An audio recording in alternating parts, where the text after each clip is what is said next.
So this is episode 77. Yep. And we are going to be talking about fan fiction. Yep. Hi, I'm Lauren. And I'm Matt. And this is Publish and Prosper, Where publishing, e-commerce, and marketing collide.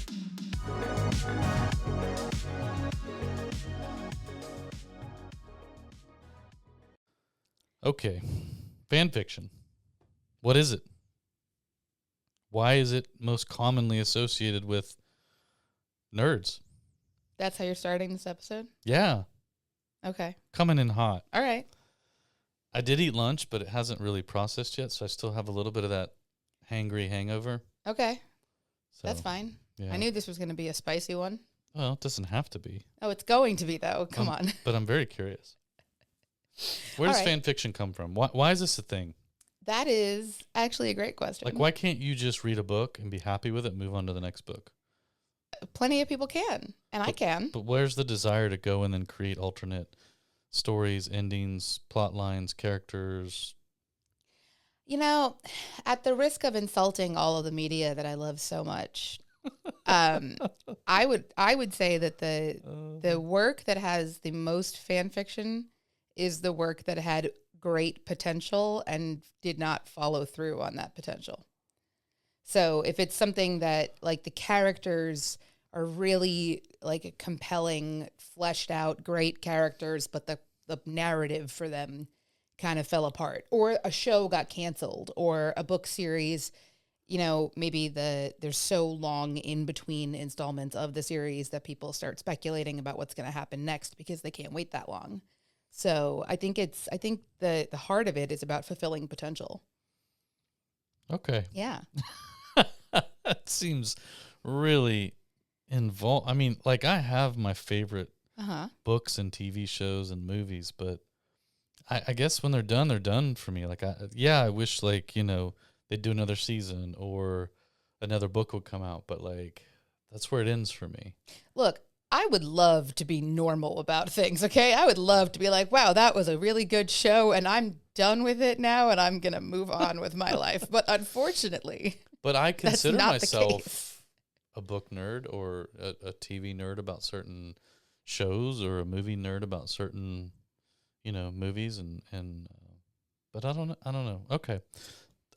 What I don't understand is, like, where did this all come from? Like, where did this start? Like, who's the first fan fiction nerd? Is there one? Well, it depends on how... Can I Google this? You can, but it's going to depend on how you choose to define it. If we're talking about fan fiction in its modern form, we're talking about fan fiction as it is right now, and as we will get into on this episode, that you can blame the Star Trek nerds for. That's Star Trek nerds. Yep. Circa 1960s, that's really where modern fan fiction started taking shape.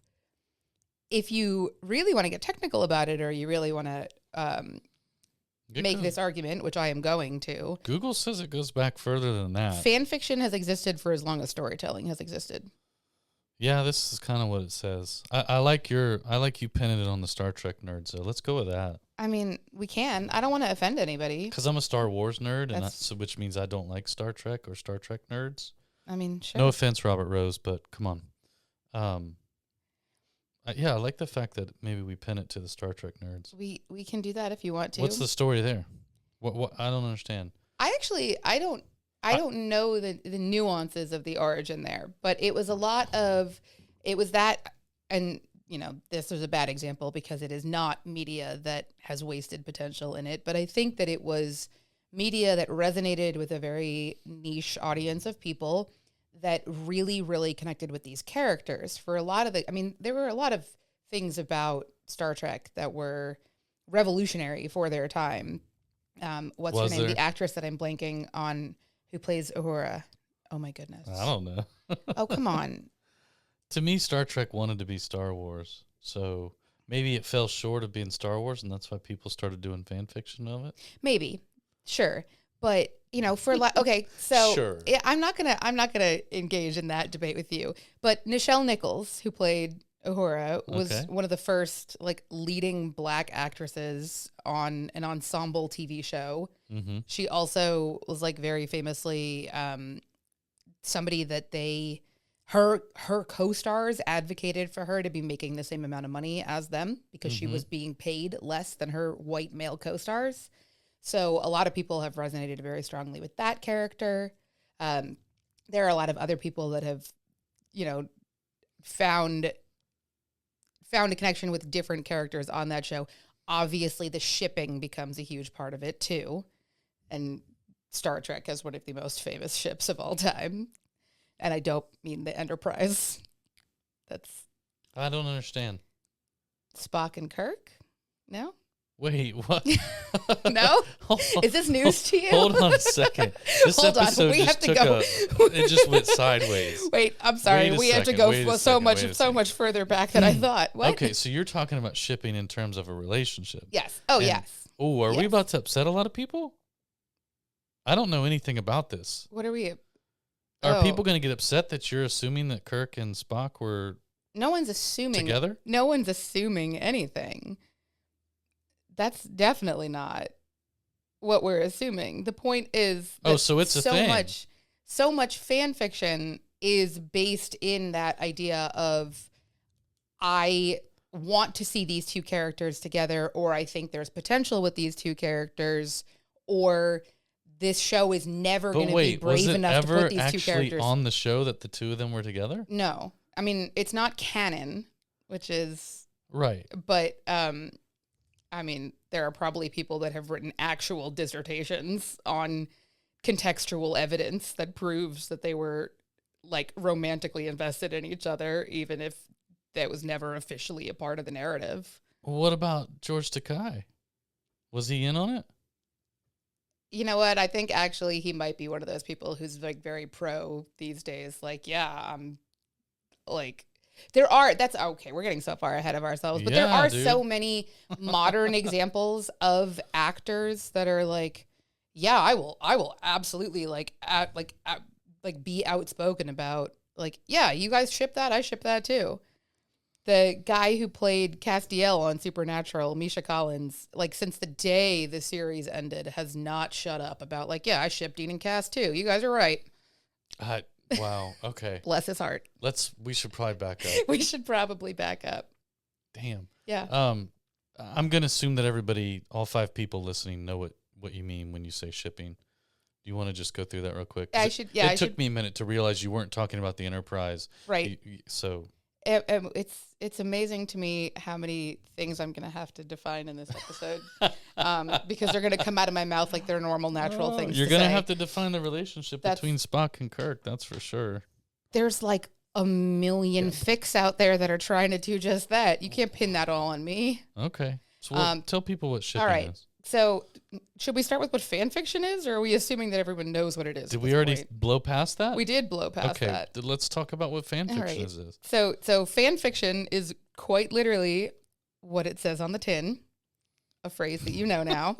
And it is fans of a certain piece of media, or sometimes not media, but real world, but that's gross and I don't condone that, that will write their own fiction about the existing media content. Create their own storyline. Yes.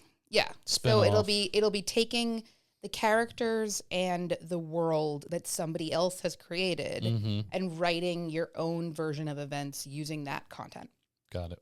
And it is something that, like, as we're talking about modern interpretation of it versus, fan fiction in like the entire history of literature, we have seen this. If you apply, like, in the past, people would not obviously have called it fan fiction. This is a modern definition. But when you look at something like the Divine Comedy, where it is literally self-insert, Dante walks through hell and meets all of his heroes and gets to hang out with like all these really cool famous people. Yeah. Like that's, if somebody wrote that today and wrote like... So is it safe to say that the term fan fiction really became a thing after copyright became a thing? I think that's a reasonable guess. Because to be clear here, fan fiction... Yes. Like blatant fan fiction cannot be published Yes, correct. or sold. Yes, Okay. as is. You want to jump that? You want to jump all the way to the end No, of the no, outline now I'm already? trying to understand Yes. fan fiction, why it's a thing, where it came from, what does it mean, why is it not more prevalent in bookstores and places like that? But I'm just trying to find the whole definition here before we get into just how We can get into all of that if ridiculous some you of this don't gets. derail me about Okay. Kirk and Spock. You derailed me with Kirk and Spock.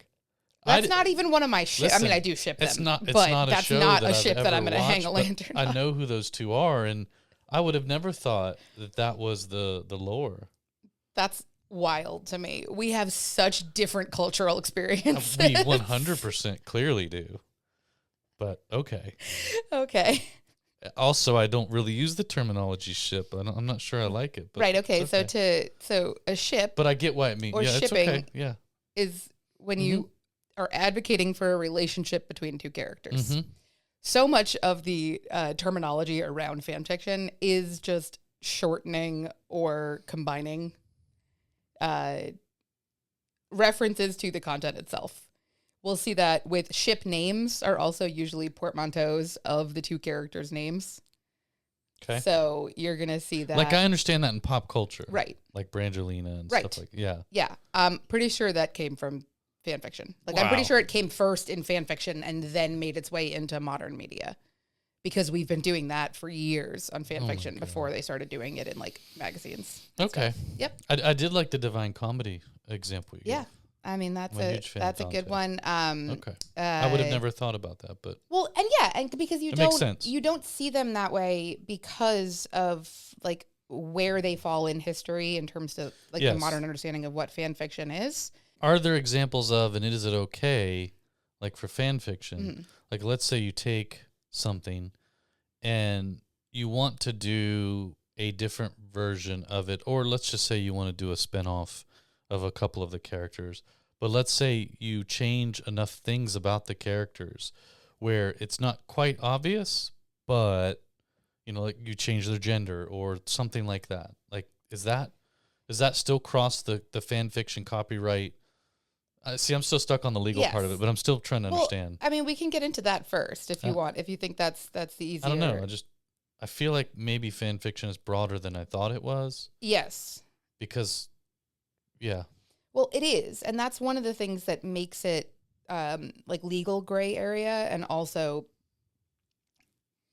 divisive within the literary and pop culture publishing media spaces. Is that it is kind of like, where do you draw the line on where it's allowed and where it isn't allowed? I mean, unfortunately the most famous example that we will never be able to escape from is 50 Shades of Grey. Wait, why is that fan fiction? It was originally Twilight fan fiction. It was originally. I'm shutting my mouth. Wait, am I going to blow your mind when I tell you that it was also originally published on Lulu, or do you at least know that part? I knew that. I actually have the distribution sales records at my desk. Did I not show you those? No, you have shown me those. So I just wanted to make sure you remembered I knew that it was connection. originally published and distributed through Lulu. Yes. I did not know that it was crafted from Twilight. Yeah. 50 Shades of Grey was originally how is that Twilight I don't understand. AU fan fiction, which is a subgenre of there are genres and subgenres of Nothing fan about fiction. 50 Shades strikes me as Twilight. Other than Like, I the just fact don't- that you okay. can draw a 1-to-1 comparison between the characters, like I could tell you whoever. I haven't read 50 Shades of Grey, and you could give me a list of characters, and I could tell you who each one of them is in the Twilight universe. But other than that, so it is an AU, which means it's an alternate universe fan fiction. So AU fics are like, let's say we wrote a fic that was Stranger Things. It's all the characters from Stranger Things, but it takes place in 2010, and they're just normal high school students. That sounds boring.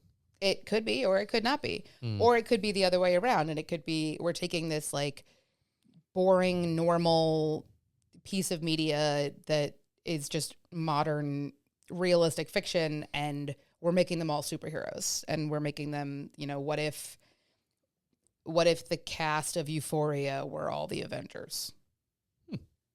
Like, so that's an AU fic. All right. So 50 Shades of Grey was Twilight AU fan fiction, but it's Anastasia Steele is Bella and Christian Grey is Edward. And that's where that got started. That's where its life started. And it is, take your word for it on that one. That's okay. You can. But it has, like, that was kind of the big, like, breakout, like, oh, we're not hiding it anymore. People are very publicly doing this. I'm sorry. I have one more question, and then I'll let you continue. Just one? Well, so you say that 50 Shades was fan fiction, all AU fan fiction from Twilight. Yes. But when I think about 50 Shades and its storyline and its characters, and to me, it just seems like, okay, I can see what you're saying, where this person, right, developed their characters from characters that already existed, their traits, all those things. To me, it doesn't seem like it's fan fiction. To me, because of how different everything else is besides the characters and their personalities and their traits, it just seems like they stole an idea. Like, how is that fan fiction? Because there's no werewolves, there's no vampires, there's none of that stuff in it. So how is it fan fiction? I guess I just lost the connection there. And to me, it seems like, oh, that's just IP theft. That's copyright infringement. Well, and that's where this legal gray area comes in, because it begs the question then of what, like, where does it draw the line of, I was just inspired by these characters? If enough of the story is different, and the only thing here that really held over from the original work is that there is a 1-to-1 parallel between these, like, characters and their physical descriptions and their relationships with each other, but everything else about it is different, then how is that any different than being like, I'm going to write the world's first vampire story because nobody's ever written about vampires before? Yeah, okay. Oh, I watched Sinners this weekend. Don't tell me anything because I haven't seen it yet. Okay. I liked it. I really want to see it. Good. It was good. Okay. Yeah. Another example that's more recent than that you're also not going to like, because it's also not going to be an obvious comparison, is romance author Allie Hazelwood. And that's a more, I know I didn't expect you to, but that is a more, like, straightforward modern example of how fan fiction has kind of infiltrated the publishing industry, because Allie is somebody who got her start as a writer and built up a fan base as a writer as a Reylo, which is Kylo Ren and Rey from the modern Star Wars trilogy. Fan fiction author. How is that possible? How is what possible? How is that possible that somebody builds basically their brand, their presence, their online persona as a writer around copyright protected IP and characters? And I don't understand. Oh, well, that's a whole different. Are you talking about as a published author or as just like an online personality? Because those are two different questions. That's fair, but both, I guess. So, I don't know why I keep going back to the legal aspect of this. Well, I mean, that is how it's relevant to us. So that is completely understandable that is something that you're interested in, because that is where we circle back to it being relevant to Lulu and to publishing in general. Publishing in general, not just, but I guess more specifically, self-publishing is a lot easier to probably get a lot of this stuff pushed through. But, okay. Well, okay. Carry on. Wow. Where did I lose you? I'm so glad I ate lunch before this one. Me too. I'm so glad I bothered to outline this. Because I closed my laptop and I'm not even looking at it now. Yeah. Yes. I'm so floored at the first 20 minutes of this conversation. I don't even know that I need to bury myself in the outline. No, I don't think you need it either. I think you just need to keep asking questions, and I'll do my best to answer them. I seriously thought I knew more about fan fiction and had a better handle on it, but apparently I know zero. Should I back up a little bit then? You go at whatever pace you want. I'm just along for the ride on this one. Okay. If we haven't scared off all 5 do you want to learn more about Elliot? Elliot? I mean, this is truly just a conversation between you and I at this point. Hopefully the attorneys aren't listening, but It's a great one. I don't know what you're talking about. Please. Let's rewind a little bit. Okay. Let's go back to fan fiction.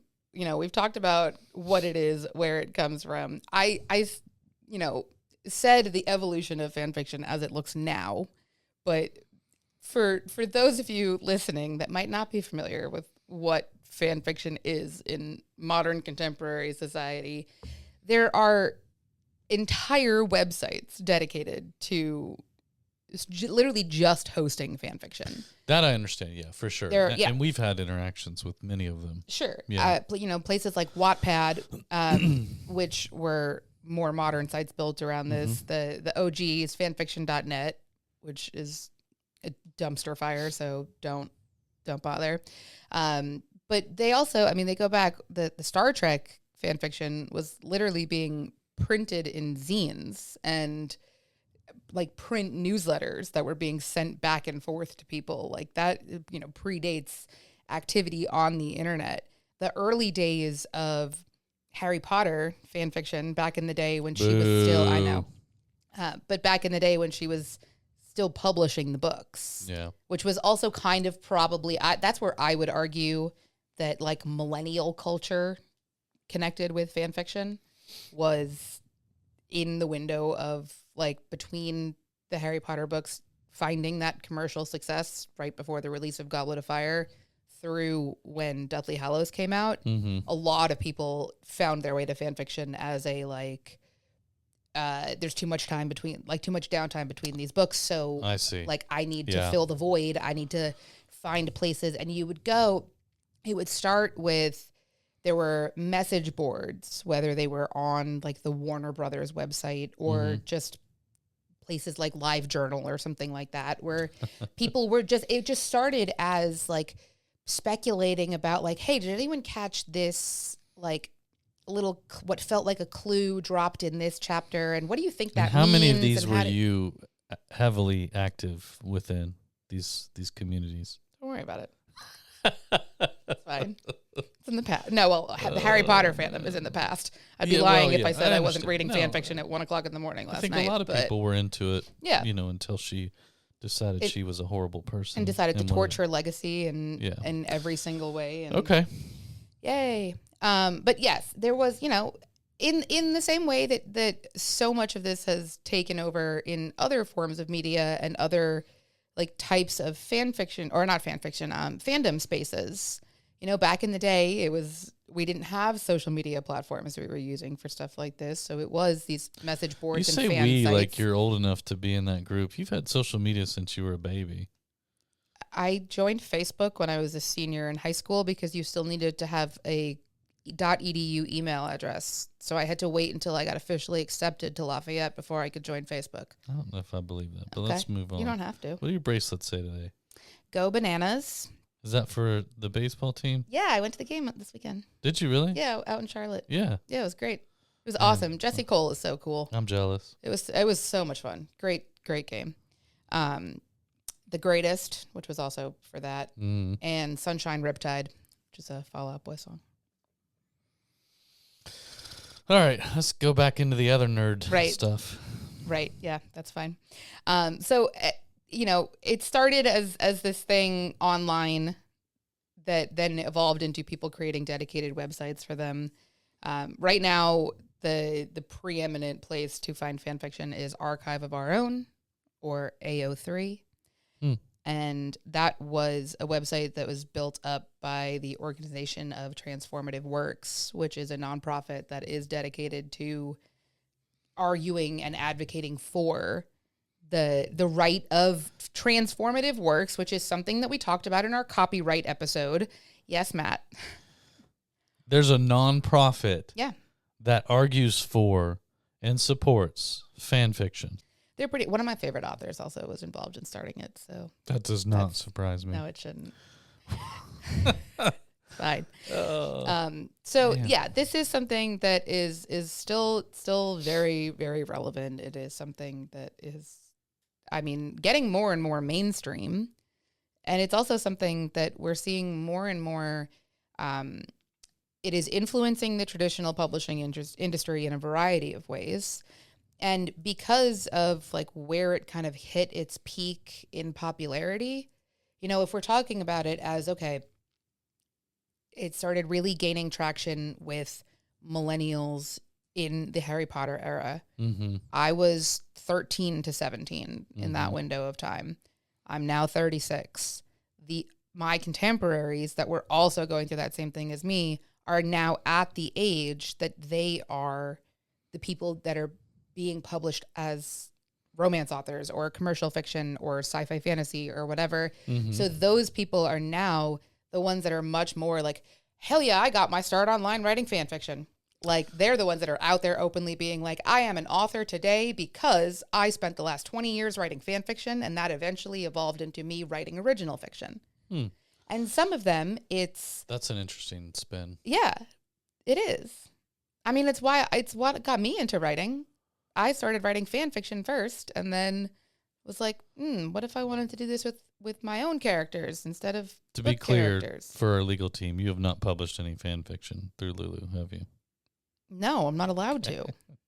Now seems like a good time to put the disclaimer out there that Lulu does not condone I haven't nor support the publishing of fan fiction. No. Or probably this episode, to be honest with you. we're gonna talk about that for sure. But no, I have not even tried to cheat and order a personal print But copy I for could myself. see where that is kind of somebody's segue into writing things to be published that Right.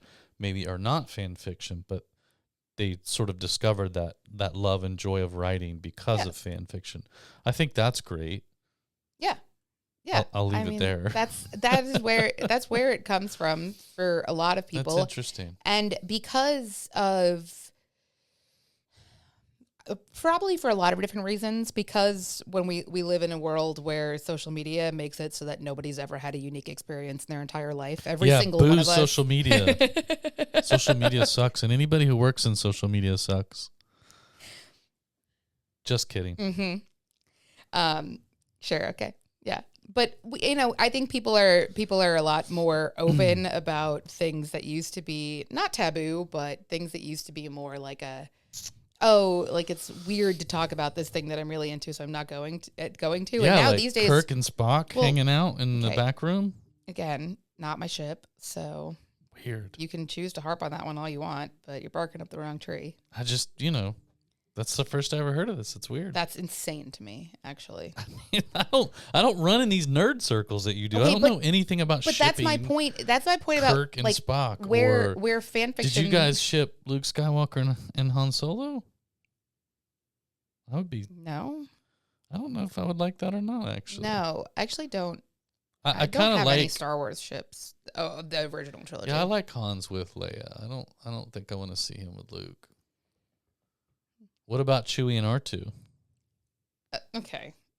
First of all, I don't know how this R2 works. and C-3PO are a married couple. You don't need to ship them with anybody else. Are they? They're platonic No. life mates. Come on. That's just because they're the only two droids on the show. That doesn't mean they're. I mean, I feel like that's a bit racist or something. Speciest? Speciest. Yeah. Yeah. Yeah. Droidist. Sure. Whatever. Okay. Right. Yeah, none of these are. You haven't landed on any fandoms that I have. I just don't know how to do it. I don't know okay. I don't know how to fanfic. That's fine. I'm not asking you to. All right. That's okay. Where were we? We were talking about how it has made its way into modern publishing. Yes. And how it is absolutely influencing modern media and modern publishing. So now we're coming back to Allie Hazelwood. Oh, right. Allie Okay. Hazelwood is an author who got a fantastic following online on her Raylo fic and wound up, saw that face, fair, wound up turning that into original content. And she is somebody, she has published like 8 or 9 books in the last, she's putting out books faster than anybody can read them, which good for her. She just put another one out like last week.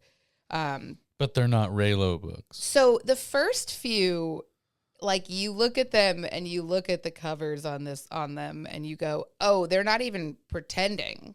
Like they're not even pretending that this is anything other than like The main character. Okay, first of all, let me see if I can find the cover. I don't like that ship, by the way. I didn't expect you to. So this is the cover of her first book. So they look like Kylo Ren and Rey, and the actor or the character who is very clearly supposed to be Kylo Ren, played by Adam Driver. His name is Adam Carlson in the book. Okay. It's like very blatant. It's like really, really overt. But you know, she did well with these first few books. They really took off. She sold very well. And as she's gotten further away from that original success, her newer books that are coming out are very much branching into like other kinds of fiction and other kinds of content. And they're not just typecasting these same characters over and over again. Yeah. So, but she's a New York Times best-selling author in multiple ways. I've read several of her books. I'm not knocking any of them. I mean, like in that respect, I think it's hard to not recognize and give credit to, I don't want to call it a genre, but I guess it is a genre, fan fiction, for what it's, you know, done as a jump off point for people's careers. It absolutely has. And there are so many authors. There's another very popular romance author is Christina Lauren, which is actually a duo. It's Christina and Lauren, and they started as Twilight fanfiction authors, and they now co-write books together. Lauren who? Not me. Okay. If I was a New York Times best-selling romance author, what's your sister's you name? would know it. Emily. It's not Christina? It's not Christina. Okay. You know, there would be signs. I wouldn't brag about it too much, but you'd know. You'd have double the amount of pop dolls in your apartment that you do now? Yeah, and they'd all be customs of my own characters. Duh.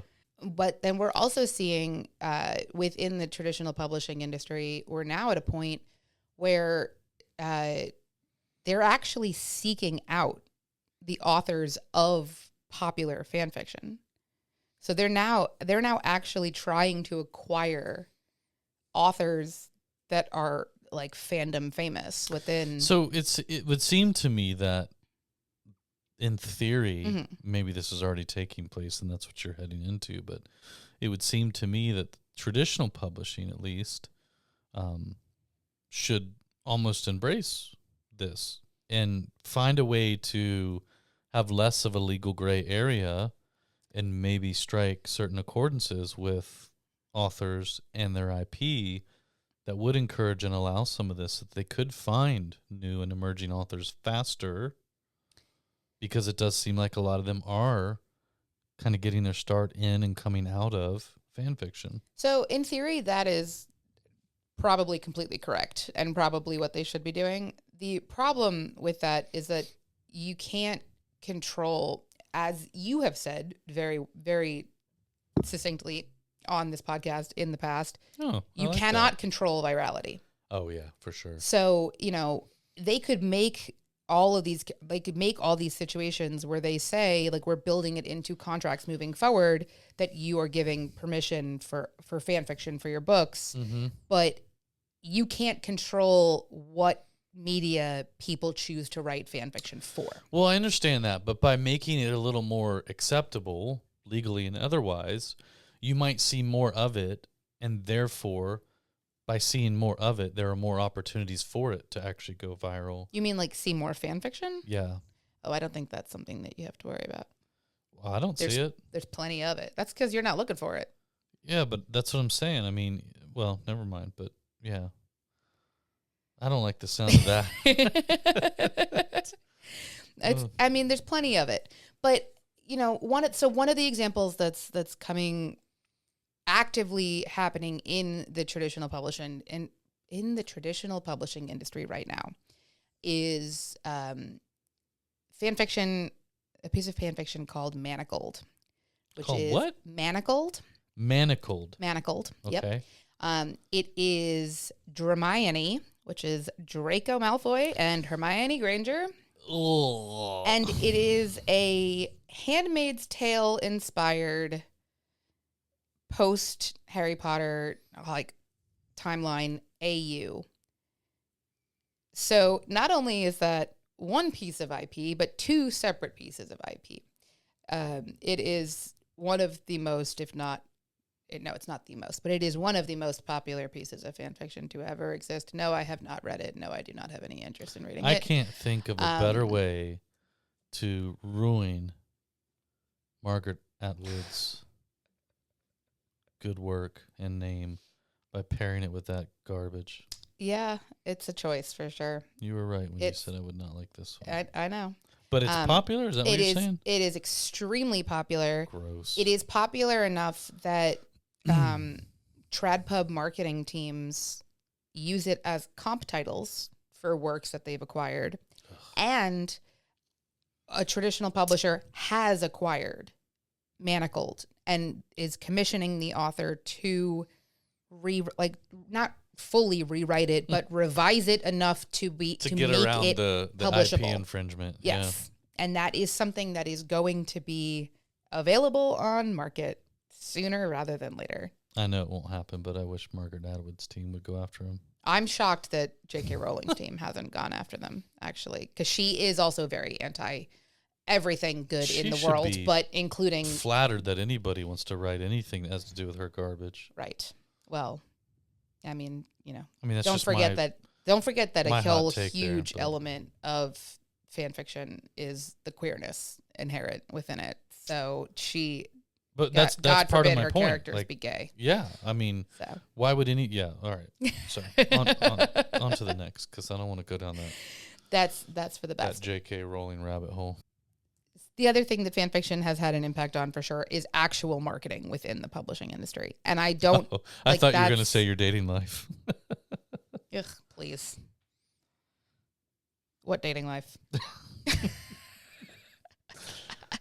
How has it had any impact on?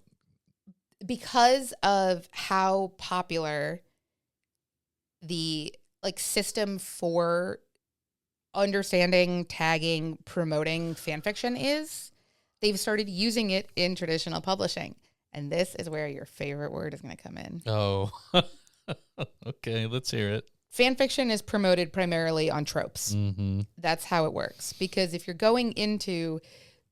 So in reality, if you're thinking about this, if you're reading fan fiction for the shipping elements of it and not the speculative what's going to happen next or what could have happened if it went this way instead or whatever, you're reading it purely for the shipping elements. And you're saying that's a big part of why fan fiction exists, is the shipping component. People want to see these relationships thrive that otherwise wouldn't have with the original author. Yes. Okay, go ahead. Yes.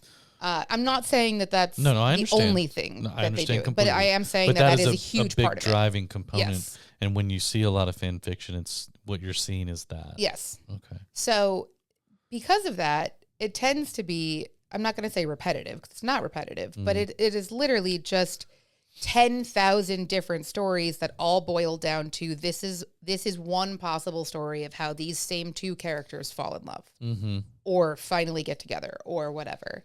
And so because of that, instead of marketing on these are the two character types or this is the world that they're in, those things are already known.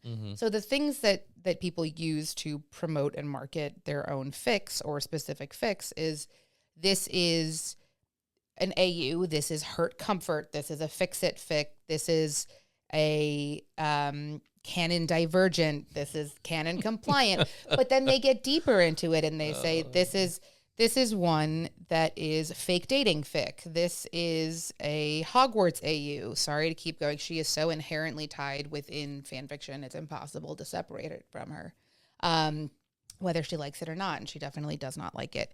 What else is there? There's I get what it. did I say? But so all of those things. So that's those tropes come from fan fiction. So now we're in a place where modern publishing companies and marketing and publicity teams are using those tropes. And so when they're going promoting a new book and they're saying this is a Grumpy Sunshine fake dating book, that came from fan fiction. That has its roots in fan fiction. Grumpy Sunshine. What? Fake dating. Grumpy Sunshine fake dating. Yep. What even is that? One character is grumpy and the other character is a ray of sunshine, and they shouldn't get along with each other, but they do because they're a perfect match for each other. And circumstances beyond their control require them to pretend to be dating for some kind of convoluted reason, except they either A, already have real feelings for each other, or B, are going to fall in love with each other while pretending to be in love with each other. There will probably be a third act breakup that was planned because the whole point of fake dating is that you do eventually have to end the ruse, but then they're going to get together for real. I'm going to step out and let you be alone with this. This is just... I could do this all day. Yeah, that's what scares me. Oh, my God. Okay. Grumpy Sunshine. All right. Yep.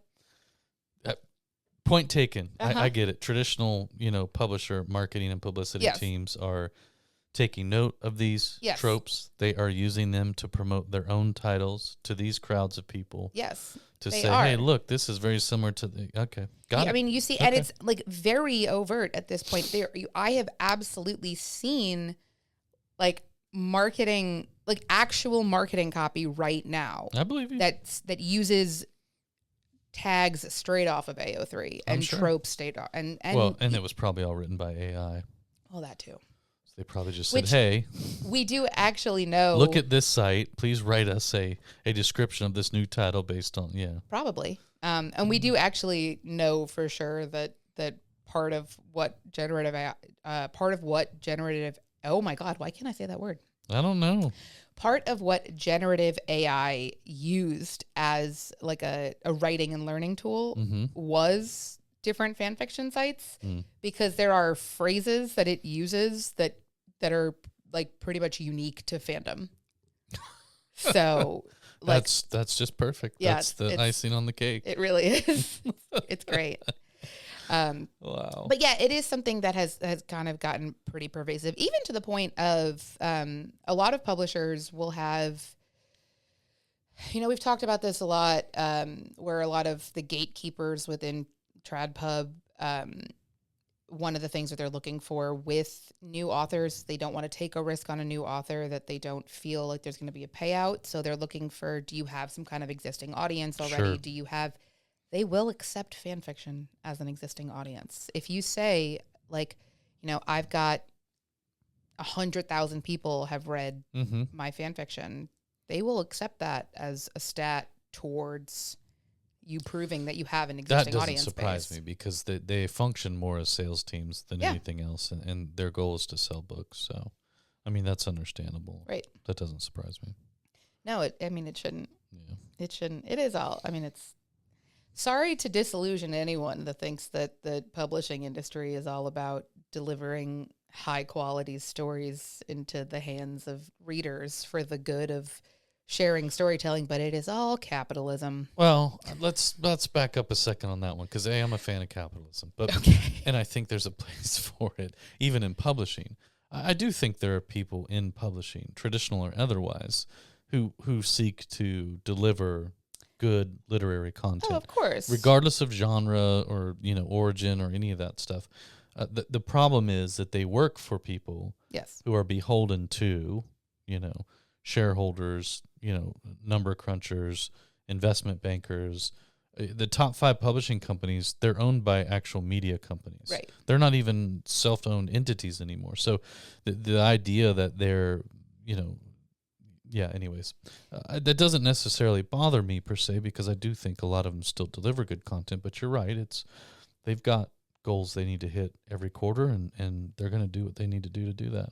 Of course. And of course there are going to be instances where what it is, I'm going to work on publishing this piece of garbage that is going to be like just a money printer, so that I can then make the case for this quiet sleeper success that I think is actually really valuable and want to invest in. Yeah. But I need to make my quota. I mean, case in point, no publisher on the planet from a ethical and moral standpoint wants to publish J.K. Rowling. But would they publish another book from her? 100%. Yeah, they would. Because it's going to keep their P&L sheets balanced for an entire year. Yeah. So, Yeah.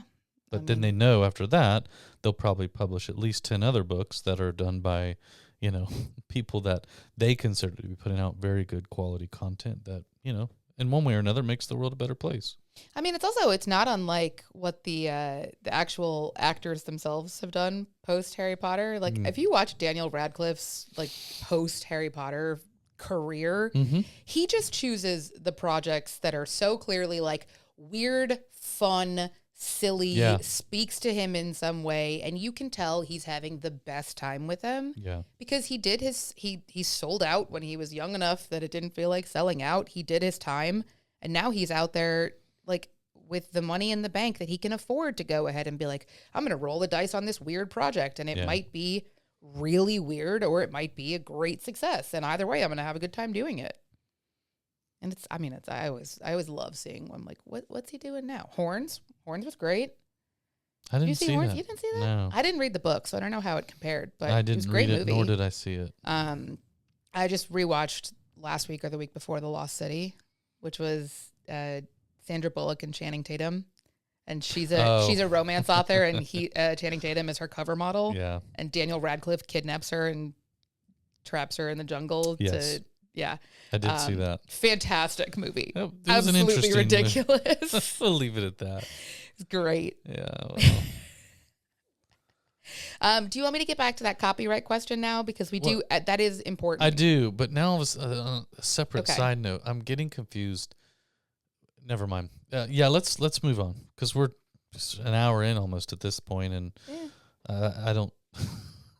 Did you think this was going to be under an hour? I don't know what I thought, to be honest with you. You gave me a platform to talk about fan fiction. Yeah, I don't know what I was thinking in general. I don't know either. I will remind you that Paul offered to do this episode instead of you. Well, it's not a matter of who should do it. It's a matter of should we have done it. I think we should, because I do think that despite the roundabout way that we got through talking about it, it is absolutely an undeniable fact that fan fiction is having a direct influence and impact on modern publishing, whether that's trad pub or indie pub. Yeah, I mean, now, after talking through this, I agree with that. I understand that, there are far-reaching implications of good and bad for fan fiction, but, it's interesting. Yeah, absolutely. So leading us to the copyright question, and to the question, first of all, the question that we as Lulu.com self-publishing print-on-demand company get all the time is, can I publish print copies of my books or my fan fiction through Lulu? And the answer is no. Yeah. And that is whether you are publishing them because you want to sell print copies to other people, but it is also if you are trying to just order copies for yourself. We are not legally allowed to print physical copies of fan fiction, even if it is just literally me, Lauren, who works at Lulu, wrote the fan fiction myself, edited it, formatted it, did all the cover design, did all that, and I want to go on my account and order one single copy for me. That is illegal. That is not allowed. Now, two things. One, that is absolutely correct. And we have several, stopgaps in place to try and catch that. As I'm assuming some other self-publishing companies do. I can't speak to that. But, sometimes we catch it here at Lulu as the files come in. And other times, I know there have been instances in the past where somebody at the print facility on the line saw the book block coming through and recognized that it was blatant fan fiction. And they'll pull it. And they'll let us know, hey, this order that came through that we're printing right now, like this is pure fan fiction. It's probably copyright infringement. We're pulling it. I mean, so there are multiple checkpoints for that stuff. The flip side to that is, it has to be fairly blatant fan fiction. Yeah, and it is. I mean, it is something that I think is always entertaining to me when I see people trying to sneak it through. Where I'm like, it's one like so. One type of fan fiction that we've seen a lot of people try to get printed copies of is One Direction fan fiction. And that is a little less obvious because the boys' names are like just pretty standard names, But also why? I mean, don't actually get me started on, that's a whole thing that I can't get up on that soapbox right now. But it's the Harry Potter fan fiction for me that I'm like, there is no other piece of literature out there where the two main characters' names are Sirius and Remus. Like, did you think you were sneaking one past us here? What do you mean? And then there's just the blatant people who are actually pirating. That too. Yeah. But that's a whole separate thing. To answer the question of why it's not legal, why you can't do that, even if it's just a personal use copy for yourself, it is because nobody is allowed to make money off of copyrighted works. And including us, and that's where it is. So it's not, even if you're just ordering it for yourself, we're still making a couple bucks on it. Yes, we are making a profit off the production of that book. And because the material within it is copyrighted, that is illegal. Yeah. So that is something, it's actually really interesting to see. Well, I'm sorry, that's important to note though, because I think, we have gotten questions from people in the past, or I have, at events and things mostly, but basically, like, why do you guys care? Why would you care if I just wanted to print a copy for myself of my spinoff of whatever? And I think people don't realize that, like, even if you're making a copy for yourself, we're making a couple of bucks on that because we're printing it for you, and obviously we're charging you to print it, and it's not worth it to us to potentially find ourselves in a situation where we have to stand up against lawyers for Simon & Schuster or Penguin Random House or HarperCollins, or they have very expensive and very good attorneys. And, we're just not going to put ourselves in that situation for somebody's, fan fiction. Right. So. Right. And it has actually been really interesting to watch the sentiment on that change, even in the last few years, even in the time that, like, how so? I used to see a lot of online content that was teaching people how to do it, like teaching people how to format their files, how to, like, here's where you can download this. Like, here are references to in these fan fiction communities. Yes, you mean? Okay. Yes. I got you. And now in the last 2 or 3 years, maybe last 2 years, there's been very much a shift of people saying, like, no, that's illegal. We're not teaching you how to do that. People have started putting disclaimers in their actual published fan fiction saying that I do not give permission for you to print a copy of this, whatever.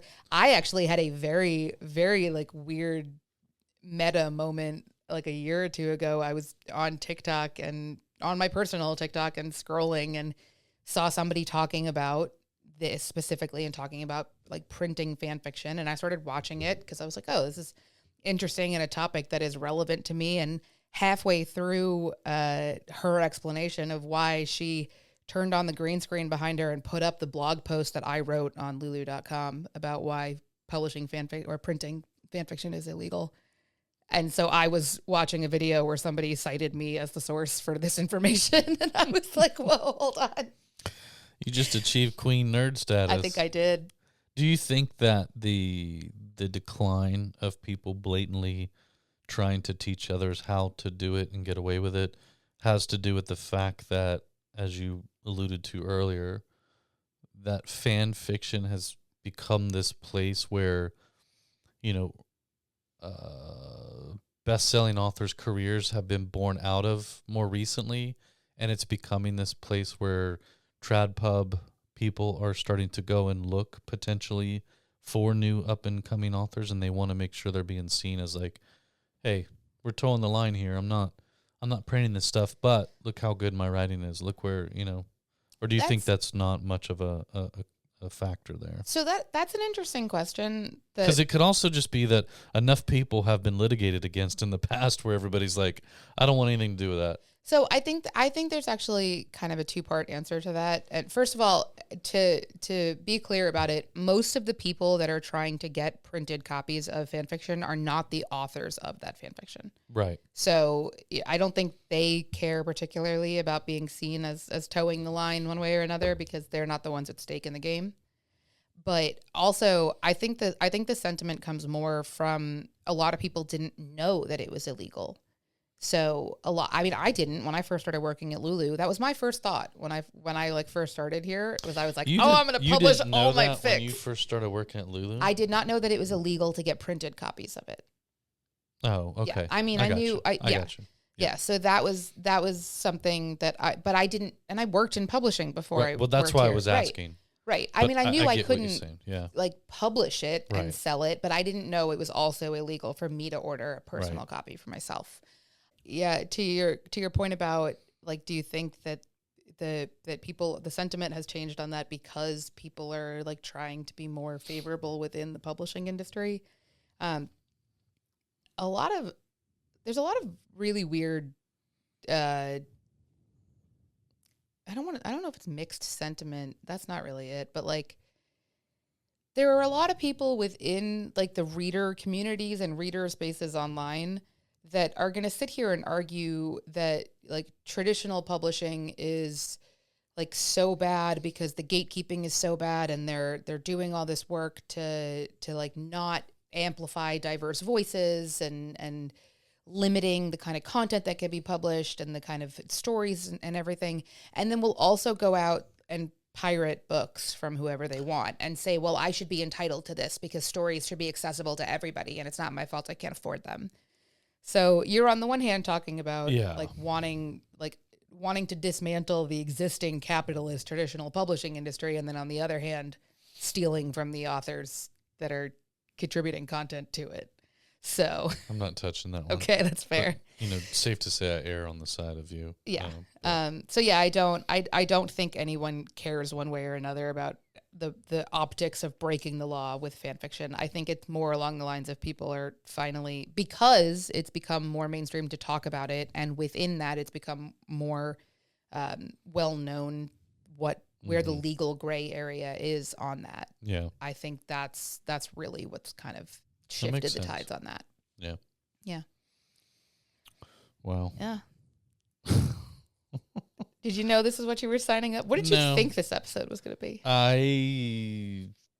Quite honestly, I don't know that I thought it through all the way. I just thought, you know what? She wants to talk about fan fiction. Let's do it.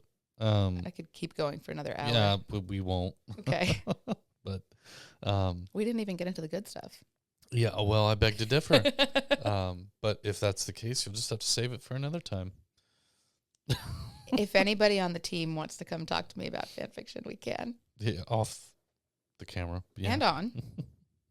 It's always good to have a few backup episodes in the bank just in case. What if there's an emergency? Fan fiction emergency.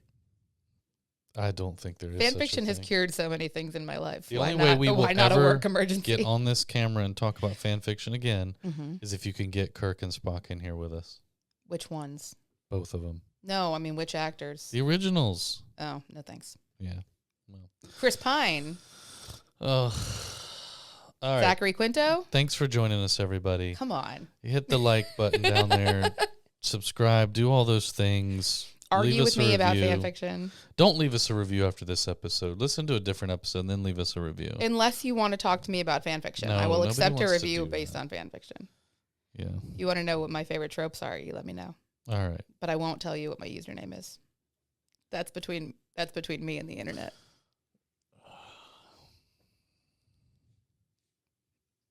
Later. Bye. To learn more about this episode, check out the show notes on publishprosperpodcast.com. Publish and Prosper is brought to you by Lulu.com. To hear more episodes like this one, please like and subscribe wherever you listen. Thanks for tuning in.